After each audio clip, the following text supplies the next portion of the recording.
আসসালামু আলাইকুম dear students, আশা করি তোমরা ভালো আছো এবং ঘরে আছো। সকলেই স্বাস্থ্যবিধি এবং সামাজিক দূরত্ব মেনে চলছো। তোমরা যে যেখান থেকে এই লাইভ ক্লাসে যুক্ত আছো সবাইকে শুভেচ্ছা। আজ আমি ষষ্ঠ পর্বের থার্মোডাইনামিক্স অ্যান্ড হিট ইঞ্জিন এই বিষয়টির কয়েকটি চ্যাপ্টার থেকে কিছু বিষয় নিয়ে তোমাদের সাথে আলোচনা করব। আশা করি তোমরা সবাই আমার সাথে থাকবা। এটা আমার 15th সেশন। শিক্ষার্থীরা, আমি গত সপ্তাহে চ্যাপ্টার 1, 2, 3, 4 থেকে ইম্পর্টেন্ট কিছু কোশ্চেন এবং অ্যান্সার তোমাদের সাথে আলোচনা করেছি।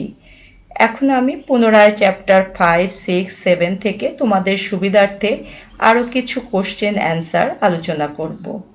সুপ্রিয় শিক্ষার্থীবৃন্দ, এখন আমি আমার প্রেজেন্টেশন অংশে চলে যাচ্ছি।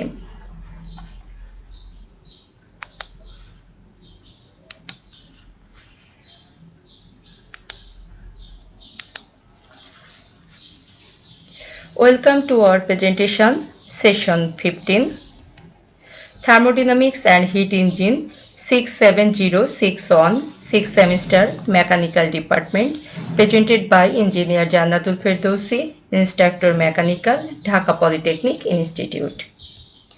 Learning Outcome. আজকের আলোচ্য বিষয়সমূহ: Internal energy of gas at constant volume, internal energy of gas at constant pressure, solve problem, know about thermodynamic system, classification of system, know about laws of thermodynamics, what is zeroth law of thermodynamics, know about first law of thermodynamics. Chapter 5, The Internal Energy of Gases, গ্যাসের অন্তর্নিহিত শক্তি। শিক্ষার্থীরা, পঞ্চম chapter থেকে আমরা দেখব প্রমাণ করো যে সম-আয়তন প্রক্রিয়ায় অন্তর্নিহিত শক্তি সরবরাহকৃত মোট তাপের সমান। মনে করি একটি আবদ্ধ পাত্রে mkg গ্যাস স্থির আয়তনে T1 থেকে T2 তাপমাত্রা প্রাপ্ত হলো। আমরা জানি স্থির আয়তনে সরবরাহকৃত তাপের পরিমাণ H = mCv T2 - T1। পূর্বেই আমরা এটা প্রমাণ করিয়ে দেখিয়েছি। যেহেতু আয়তনের কোনো পরিবর্তন হয়নি, সুতরাং এই প্রক্রিয়ায় কোনো কাজ হয়নি, অর্থাৎ W = 0। তাপগতিবিদ্যার প্রথম সূত্র থেকে আমরা জানি H = E + W, অর্থাৎ সরবরাহকৃত তাপ সমান অন্তর্নিহিত শক্তির বৃদ্ধি প্লাস সম্পাদিত বাহ্যিক কাজ। সম-আয়তন প্রক্রিয়ায় H = E + 0, যেহেতু W = 0 সেখান থেকে আমরা পেয়েছি, অতএব H = E। আবার আমরা জানি H = mCv T2 - T1, অতএব E = mCv T2 - T1। অতএব সম-আয়তন প্রক্রিয়ায় অন্তর্নিহিত শক্তি সরবরাহকৃত মোট তাপের সমান। সমচাপ প্রক্রিয়ায় সরবরাহকৃত তাপের কিছু অংশ অন্তর্নিহিত শক্তি বৃদ্ধিতে ব্যয় হয় এবং বাকি অংশ বাহ্যিক কাজ সম্পাদনে ব্যয় হয়। উক্তিটি প্রমাণ করে দেখাও। মনে করি একটি আবদ্ধ পাত্রে mkg গ্যাস স্থির আয়তনে T1 থেকে T2 তাপমাত্রা প্রাপ্ত হলো। আমরা জানি সমচাপ প্রক্রিয়ায় সম্পাদিত বাহ্যিক কাজ W = P(V2 - V1)/J = mR(T2 - T1)/J তাপীয় এককে, এবং অন্তর্নিহিত শক্তির বৃদ্ধি E = mCv T2 - T1। এটা পূর্বেই আমরা প্রমাণ করে দেখেছি কিভাবে পেয়েছি আমরা। তাপগতিবিদ্যার প্রথম সূত্র থেকে আমরা জানি H = E + W, অর্থাৎ সরবরাহকৃত তাপ অন্তর্নিহিত শক্তির বৃদ্ধি প্লাস বাহ্যিক সম্পাদিত বাহ্যিক কাজ। তাহলে লেখা যায় সমচাপ প্রক্রিয়ায় H = mCv T2 - T1 plus mR T2 - T1/J। অতএব সমচাপ প্রক্রিয়ায় সরবরাহকৃত তাপের কিছু অংশ অন্তর্নিহিত শক্তির বৃদ্ধিতে ব্যয় হয় এবং বাকি অংশ সম্পাদিত কাজ সম্পাদনে ব্যয় হয়। এটি আমরা প্রমাণ করে দেখাতে পারি। শিক্ষার্থীরা, আশা করি তোমরা বুঝতে পারছো। যদি কারো কোনো প্রশ্ন থাকে তাহলে কমেন্টসে জানাতে পারো। এখন আমি পঞ্চম চ্যাপ্টার থেকে কিছু প্রবলেম সলভ করে দেখাচ্ছি। তোমাদের যেখানে সমস্যা আছে সেগুলো তোমরা দেখে নিও। এখানে ইউনিট কনভার্সনগুলোর খেয়াল রাখবা। 1 কেজি আদর্শ গ্যাসকে তাপ প্রয়োগ করে 35 ডিগ্রি সেন্টিগ্রেড তাপমাত্রা হতে 100 ডিগ্রি সেন্টিগ্রেড তাপমাত্রায় উন্নীত করা হলো। যদি ওই গ্যাসের R equal to 26.9 kg metre per kg kelvin এবং গামা equal to 1.4 হয়, তবে অন্তর্নিহিত শক্তির পরিবর্তন নির্ণয় করো। প্রথমেই আমরা কি কি দেওয়া আছে সেগুলো দেখব। গ্যাসের ভর m equal to 1 কেজি দেওয়া আছে। প্রাথমিক তাপমাত্রা T1 দেওয়া আছে 35 ডিগ্রি সেন্টিগ্রেড। তাকে আমরা কেলভিন টেম্পারেচারে নিয়ে যাব। 35 প্লাস 273 ডিগ্রি, সেখান থেকে আমরা পেয়েছি 308 কেলভিন। চূড়ান্ত তাপমাত্রা দেওয়া আছে T2 equal to 100 degree centigrade. তাকে কেলভিন তাপমাত্রায় নিলে 100 প্লাস 273 সমান সমান 373 কেলভিন পাই। গ্যাস ধ্রুবক R equal to 26.9 kg metre per kg kelvin দেওয়া আছে। গামা equal to 1.4 দেওয়া আছে। অন্তর্নিহিত শক্তির পরিমাণ E বের করতে হবে।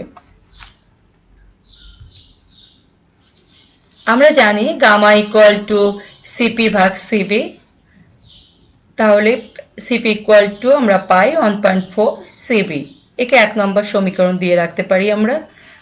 আবার Cp minus Cv equal to R, এটিও আমরা জানি। তাহলে আমরা যদি মান বসাই Cp এর, তাহলে আমরা পাই 1.4 Cv minus Cv equal to R এর মান বসাই 26.9। সেখান থেকে ক্যালকুলেশন করলে আমরা পাই Cv equal to 67.25 kg metre per kg kelvin. এখান থেকে আমরা আবার লিখতে পারি 659.72 newton metre per kg kelvin. যেহেতু 1 কেজি সমান সমান 9.8 নিউটন, সেখান থেকে আমরা লিখতে পারি। আবার একে লিখতে পারি 0.65 kilo joule per kg kelvin. আমরা জানি নিউটন মিটার সমান সমান জুল। আবার একে যদি আমরা 0.3 ঘর আগে নেই, তাহলে আমরা লিখতে পারি kilo joule per kg kelvin. From on অর্থাৎ 1 নম্বর সমীকরণ থেকে আমরা পাই Cp equal to 1.4 Cv। তাহলে যদি Cv এর মানটি আমরা বসাই, তাহলে আমরা পাই Cp equal to 0.92 kilojoule per kg kelvin. আমরা জানি E equal to mCv T2 minus T1। এখন মানগুলো বসাই। m এর মান দেওয়া আছে 1, Cv এর মান আমরা বের করেছি 0.65, T2 373 মাইনাস T1 308, সেখান থেকে আমরা পাই 42.25 কিলোজুল। একে আবার লেখা যায় 10.059 কিলো ক্যালোরি। যেহেতু 1 ক্যালোরি সমান 4.2 জুল, সেখান থেকে আমরা পাই। শিক্ষার্থীরা, তোমরা বুঝতে পারছো তো? একটি আবদ্ধ পাত্রে 0.8 মিটার কিউব কোনো গ্যাস দ্বারা পূর্ণ আছে এবং গ্যাসের প্রাথমিক চাপ ও তাপমাত্রা যথাক্রমে 4 কেজি পার সেন্টিমিটার স্কয়ার এবং 30 ডিগ্রি সেন্টিগ্রেড। স্থির আয়তনে উত্তপ্ত করে গ্যাসের চাপ 5 কেজি পার সেন্টিমিটার স্কয়ারে উন্নত করা হলো। ওই গ্যাসের Cv দেওয়া আছে 0.17 এবং R দেওয়া আছে 29.27 kg metre per kg kelvin হলে তার অন্তর্নিহিত শক্তির পরিবর্তন নির্ণয় করো। আমরা আবার দেখি কি কি দেওয়া আছে। প্রাথমিক আয়তন V1 সমান সমান 0.8 মিটার কিউব দেওয়া আছে। প্রাথমিক চাপ P1 সমান সমান 4 কেজি পার সেন্টিমিটার স্কয়ার দেওয়া আছে। একে এভাবে লিখতে পারি 4 × 10⁴ কেজি পার মিটার স্কয়ার। যেহেতু 1 kg per centimetre square equal to 10⁴ kg per metre square. প্রাথমিক তাপমাত্রা T1 সমান সমান 30 ডিগ্রি সেন্টিগ্রেড দেওয়া আছে। একে যদি কেলভিন তাপমাত্রায় নেই তাহলে আমরা 30 প্লাস 273 ইকুয়াল টু 303 কেলভিন পাই। চূড়ান্ত চাপ দেওয়া আছে P2 সমান সমান 5 কেজি পার সেন্টিমিটার স্কোয়ার, তাহলে সেখান থেকে লিখতে পারি 5 × 10⁴ kg per metre square. CV দেওয়া আছে 0.17, গ্যাস দুর্ভোগ দেওয়া আছে R equal to 29.27 kg metre per kg kelvin. তাহলে অন্তর্নিহিত শক্তির পরিমাণ E ইকুয়াল টু কত আমরা বের করতে হবে। আমরা জানি গেলুসাকের সূত্র থেকে P1 ভাগ T1 সমান সমান P2 ভাগ T2। এখন মানগুলো যদি আমরা বসাই তাহলে আমরা T2 ইকুয়াল টু বের করতে পারি 378.75 কেলভিন। আবার আমরা জানি P1 V1 সমান সমান mRT1। এখানে যদি মানগুলো আমরা বসাই তাহলে m এর মান আমরা পাই 2.88 কেজি। আবার আমরা জানি E equal to mCv T2 minus T1। এখানে মানগুলো বসাবো, m এর মান, Cv এর মান, T2 এবং T1 এর মান বসালে আমরা পাই 37.08 কিলো ক্যালোরি। শিক্ষার্থীরা আমরা আরেকটি অঙ্ক দেখি।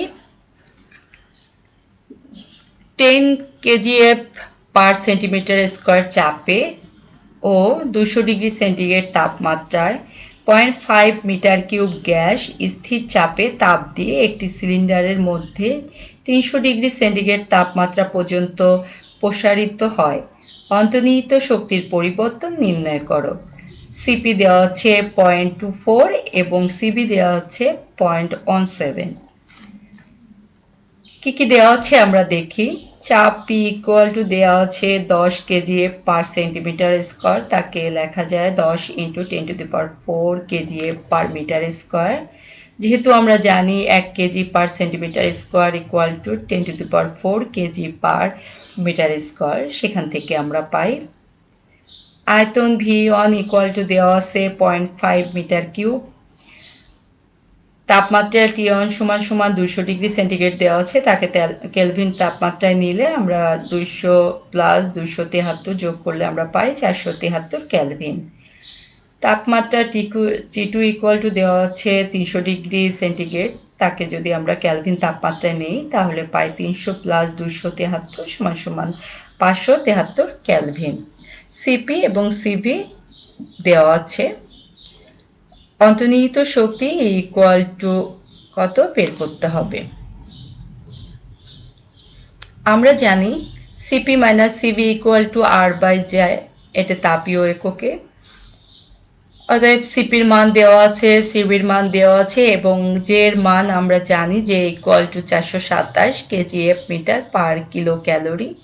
মানগুলো যদি বসাই তাহলে আমরা R ইকুয়াল টু বের করতে পারি 29.89 kg metre per kg kelvin.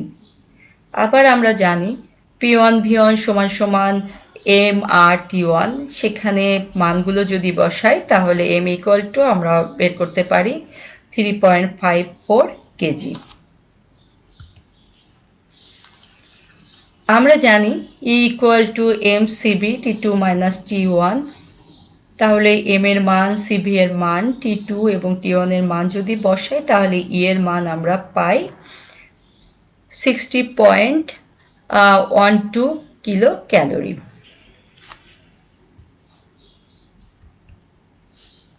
Chapter 6 thermodynamic system থেকে আমরা কিছু প্রশ্ন দেখব। থার্মোডাইনামিক সিস্টেম কি, সিস্টেম কয় প্রকার ও কি কি, উদাহরণ সহ লেখো। থার্মোডাইনামিক সিস্টেম তাপগতিবিদ্যার আবেষ্টনী বলতে বাস্তব বা কাল্পনিক সীমানা বিশিষ্ট এমন একটি অঞ্চল বা জায়গাকে বোঝায় যার মধ্যে কোনো তাপগতীয় প্রক্রিয়া সংঘটিত হচ্ছে। থার্মোডাইনামিক সিস্টেম 3 ভাগে ভাগ করা যায়, যেমন খোলা আবেষ্টনী ওপেন সিস্টেম, বদ্ধ আবেষ্টনী ক্লোজ সিস্টেম, স্বয়ংসম্পূর্ণ বা বিচ্ছিন্ন আবেষ্টনী আইসোলেটেড সিস্টেম। শিক্ষার্থীরা এখানে আমরা থার্মোডাইনামিক সিস্টেম সীমানা ও পরিপার্শ্ব এর চিত্র দেখতে পাচ্ছি। এই পুরো অংশটিকে আমরা বলছি থার্মোডাইনামিক সিস্টেম। সারাউন্ডিং বা পরিপার্শ্ব। থার্মোডাইনামিক আবেষ্টনীর সীমার বাইরে যা কিছু আবেষ্টনীর ঘটনাকে প্রভাবিত করে তাকে পরিপার্শ্ব বলে। বাউন্ডারি, যে বদ্ধ রেখার সাহায্যে আবেষ্টনীকে প্রকাশ করা হয় বা যা আবেষ্টনীকে পরিপার্শ্ব হতে পৃথক করে তাকে সীমানা বা বাউন্ডারি বলে। থার্মোডাইনামিক সিস্টেমের শ্রেণীবিভাগ।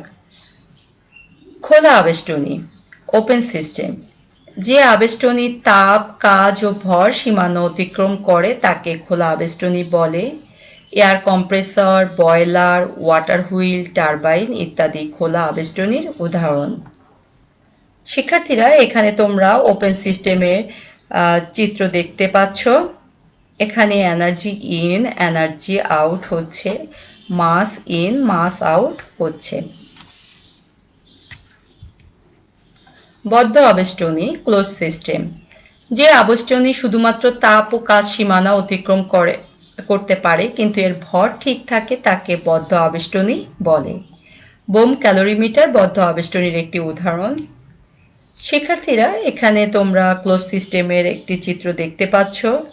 এখানে এনার্জি ইন হচ্ছে, এনার্জি আউট হচ্ছে, নো মাস ট্রান্সফার, অর্থাৎ মাসের কোনো ট্রান্সফার হচ্ছে না। স্বয়ংসম্পূর্ণ বা বিচ্ছিন্ন আবেষ্টনী, আইসোলেটেড সিস্টেম। যে আবেষ্টনী তাপ, কাজ ও ভর কোনোটি সীমানা অতিক্রম করে না তাকে স্বয়ংসম্পূর্ণ বা বিচ্ছিন্ন আবেষ্টনী বলে। বিশ্বব্রহ্মাণ্ড স্বয়ংসম্পূর্ণ আবেষ্টনীর একটি উদাহরণ। শিক্ষার্থীরা, এখানে তোমরা একটি আইসোলেটেড সিস্টেম দেখতে পাচ্ছ। এখানে no energy in or out, no matter in or out, অর্থাৎ total isolated. Chapter 7, laws of thermodynamics, অর্থাৎ তাপগতিবিজ্ঞানের সূত্রসমূহ আমরা দেখব। তাপগতিবিদ্যার সূত্রসমূহ। তাপগতিবিদ্যার শূন্যতম সূত্র, জিরোথ ল অফ থার্মোডাইনামিক্স। তাপগতিবিদ্যার প্রথম সূত্র, ফার্স্ট ল অফ থার্মোডাইনামিক্স। তাপগতিবিদ্যার দ্বিতীয় সূত্র, সেকেন্ড ল অফ থার্মোডাইনামিক্স। তাপগতিবিদ্যার শূন্যতম সূত্রটি লেখো। যখন দুটি বস্তু একটি তৃতীয় বস্তু দিয়ে ভারসাম্যে আসে তখন এরা প্রত্যেকেই তাপীয় ভারসাম্য প্রাপ্ত হয়। অর্থাৎ আমরা তাপগতিবিদ্যার শূন্যতম সূত্রটিকে এভাবে লিখতে পারি। চিত্রে বি এবং সি বস্তু দুটি যদি তৃতীয় অন্য একটি বস্তু এর সাথে তাপীয় সাম্যে থাকে তাহলে বি ও সি পরস্পরের সাথে একই তাপীয় সাম্যে থাকবে। এটি তাপগতিবিদ্যার শূন্যতম সূত্র। তাপগতিবিদ্যার প্রথম সূত্রের ব্যাখ্যা দাও। শিক্ষার্থীরা, আমরা তাপগতিবিদ্যার প্রথম সূত্রকে এভাবে সংজ্ঞায়িত করতে পারি। তাপশক্তি যান্ত্রিক শক্তিতে অথবা যান্ত্রিক শক্তি তাপশক্তিতে রূপান্তরিত হলে রূপান্তরিত যান্ত্রিক শক্তি ও উৎপন্ন তাপ শক্তি সর্বদাই সমানুপাতিক। অর্থাৎ যদি কিছু পরিমাণ কাজকে রূপান্তরিত করে তাপ শক্তি উদ্ভব হয় তবে আমরা লিখতে পারি W সমানুপাতিক Q অথবা W সমানুপাতিক H বা W সমানুপাতিক JQ বা W সমানুপাতিক JA, যে কোনো একটি লেখা যাবে। এখানে যে একটি ধ্রুবক এবং একে তাপের যান্ত্রিক তুল্যাঙ্ক অর্থাৎ মেকানিক্যাল ইকুইভ্যালেন্ট বলা হয় বা জুল তুল্যাঙ্ক জুল ইকুইভ্যালেন্ট বলা হয়। এখানে জুলের কতগুলো মান দেওয়া আছে দেখো। যে equal to 427 KGF metre per kilo calorie, 4200 joule per kilo calorie, 4.2 kilo joule per kilo calorie, 4.2 into 10 to the power 7 arc per calorie.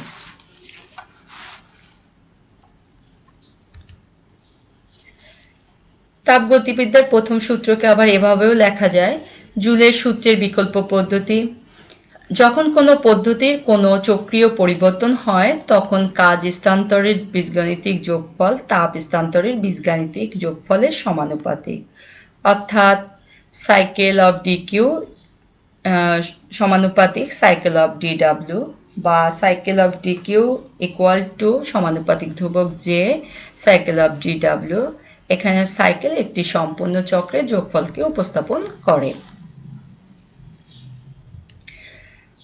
তাপগতিবিদ্যার প্রথম সূত্রকে আবার এভাবেও আমরা সংজ্ঞায়িত করতে পারি। ক্লসিয়াসের সূত্র মতে কোনো সংস্থা কর্তৃক গৃহীত তাপের কিছু অংশ এর অন্তর্নিহিত শক্তি বৃদ্ধি করে এবং বাকি অংশ বাহ্যিক কাজ সম্পন্ন করে, অর্থাৎ D U equal to D Q minus D W বা ডিকিউ ইকুয়াল টু লেখা যায় ডিইউ প্লাস ডিডব্লিউ বা D H equal to D E plus D W অথবা H equal to E plus W. এখানে ডিকিউ বা ডিএইচ বা এইচ দ্বারা সরবরাহকৃত তাপকে বুঝিয়েছে, ডিইউ বা ডিই বা ই দ্বারা অন্তর্নিহিত শক্তির পরিবর্তনকে বুঝিয়েছে, ডিডব্লিউ বা ডাব্লিউ দ্বারা সম্পাদিত বাহ্যিক কাজকে বুঝিয়েছে। এভাবে আমরা অ্যান্সার করতে পারি। তাপগতিবিদ্যার প্রথম সূত্রের অনুসিদ্ধান্তগুলো লেখো।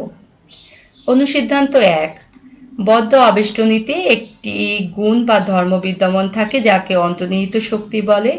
তাপগতীয় অবস্থা পরিবর্তন হলে অন্তর্নিহিত শক্তির মানের পরিবর্তন সরবরাহকৃত তাপ এবং সম্পাদিত কাজের পার্থক্যের সমান। একটু আগেই আমরা দেখিয়েছি গাণিতিকভাবে DU equal to D Q minus DW এভাবে লেখা যায়। অনুসিদ্ধান্ত 2, বিচ্ছিন্ন আবেষ্টনীতে শক্তি সবসময় ধ্রুব থাকে, গাণিতিকভাবে এভাবে লেখা যায় U2 minus U1 equal to del U equal to 0। যেহেতু Q equal to 0, W equal to 0, সেখান থেকে আমরা পাই। অনুসিদ্ধান্ত 3, অবিরাম গতিতে চলে কাজ সম্পাদন করতে সক্ষম এমন একটি স্বয়ংক্রিয় যন্ত্র তৈরি করা সম্ভব নয়। তাপগতিবিদ্যার প্রথম সূত্রের তাৎপর্য লেখো। তাপগতিবিদ্যার প্রথম সূত্রের তাৎপর্যগুলো: এটি তাপ ও কাজের মধ্যে সম্পর্ক স্থাপন করে। এই সূত্র অনুযায়ী নির্দিষ্ট পরিমাণ কাজ পেতে গেলে নির্দিষ্ট পরিমাণ তাপের প্রয়োজন, অথবা নির্দিষ্ট পরিমাণ তাপ পেতে গেলে নির্দিষ্ট পরিমাণ কাজ সম্পাদন করা প্রয়োজন। কোনো কিছু ব্যয় না করে কাজ বা শক্তি পাওয়া সম্ভব নয়। কাজ ও তাপ একে অপরের তুল্যমূল্য। এটি শক্তির সংরক্ষণ সূত্র ছাড়া আর কিছুই নয়। এমন কোনো যন্ত্রের উদ্ভাবন হয়নি যা জ্বালানি শক্তি ব্যতি রেখে কাজ করতে সক্ষম, অর্থাৎ অনন্ত গতিযুক্ত যন্ত্র উদ্ভাবন সম্ভব নয় বা শক্তি ব্যয় না করে কোনো কাজ পাওয়া সম্ভব নয়। এগুলো সবই তাপগতিবিদ্যার প্রথম সূত্রের তাৎপর্য। শিক্ষার্থীরা, তাপগতিবিদ্যার প্রথম সূত্রের অনুসিদ্ধান্ত এবং তাৎপর্যগুলো আমি আলোচনা করেছি। তাপগতিবিদ্যার প্রথম সূত্রে কিছু সীমাবদ্ধতাও আছে। যখন কোনো বদ্ধ সিস্টেম বা ব্যবস্থাপনা কোনো তাপীয় চক্রে স্থানান্তরিত হয় তখন মোট তাপ স্থানান্তরের পরিমাণ মোট কাজ স্থানান্তরের পরিমাণের সমান। এটি তাপগতিবিদ্যার প্রথম সূত্রের একটি বক্তব্য। এই বক্তব্যে তাপ ও কাজ প্রবাহের দিক নির্দিষ্ট করে না, অর্থাৎ তাপ ঠান্ডা বস্তু হতে গরম বস্তুতে নাকি গরম বস্তু হতে ঠান্ডা বস্তুতে স্থানান্তরিত হবে, তাপ কোন অবস্থার পরিপ্রেক্ষিতে স্থানান্তরিত হবে, এটি সে সম্পর্কে কোনো শর্ত প্রদান করে না। দ্বিতীয় ক্ষেত্রে তাপশক্তি ও যান্ত্রিক কাজ পরস্পর রূপান্তরযোগ্য। তবে যান্ত্রিক কাজের সবটুকু তাপে রূপান্তর করা যায়, কিন্তু তাপশক্তির অংশবিশেষ কাজে রূপান্তর করা যায়, অর্থাৎ তাপ এবং কাজ সম্পূর্ণরূপে রূপান্তরযোগ্য নয়। আবার অন্য কথায় বলতে পারি, শক্তি এক রূপ থেকে অন্য রূপে রূপান্তরে সীমাবদ্ধতা আছে। এগুলোই তাপগতিবিদ্যার প্রথম সূত্রের সীমাবদ্ধতা। শিক্ষার্থীরা, আশা করি তোমরা এতক্ষণ আমার সাথে লাইভ ক্লাসে যুক্ত ছিলে। আমি যে চ্যাপ্টারগুলো আলোচনা করলাম সেগুলো থেকে তোমাদের কিছু হোমওয়ার্ক দিচ্ছি। 1. অন্তর্নিহিত শক্তি বলতে কি বোঝায়? 2. তাপগতিবিদ্যায় পরিপার্শ্ব সীমানা বলতে কি বোঝায়? তাপের যান্ত্রিক তুল্যান্ত বলতে কি বোঝায়? প্রমাণ করো যে তাপমাত্রা বৃদ্ধির ফলে অন্তর্নিহিত শক্তির পরিবর্তন mCv T2-T1। একটি অঙ্ক দিয়েছি। 1 কেজি আদর্শ গ্যাসকে তাপ প্রয়োগ করে 30 ডিগ্রি সেন্টিগ্রেড তাপমাত্রা হতে 100 ডিগ্রি সেন্টিগ্রেড তাপমাত্রায় উন্নীত করা হলো। যদি ওই গ্যাসের R = 26.9 kg metre per kg kelvin এবং গামা = 1.4, তবে অন্তর্নিহিত শক্তির পরিবর্তন নির্ণয় করো। এই ধরনের একটি অঙ্ক আমি করিয়ে দিয়েছি তোমাদের। 6. তাপগতিবিদ্যার প্রথম সূত্রের সীমাবদ্ধতা লেখো। আমি যে কথাগুলো বললাম সেখান থেকে তোমরা এই হোমওয়ার্কগুলো খাতায় লিখে ফেলবে। শিক্ষার্থীরা, আজ আমি যে প্রশ্নগুলো আলোচনা করেছি সেগুলো নিশ্চয়ই তোমরা বুঝতে পেরেছো। আমি আবারও বলছি, আমার লেকচার দেখে এগুলো তোমরা খাতায় তুলবে এবং মুখস্থ করবে। পরীক্ষা আসলে তোমরা এভাবে অ্যান্সার লিখবে। আমি আগামী ক্লাসে পরবর্তী চ্যাপ্টারগুলো থেকে ইম্পর্টেন্ট আরো কিছু বিষয় তোমাদের সাথে আলোচনা করব।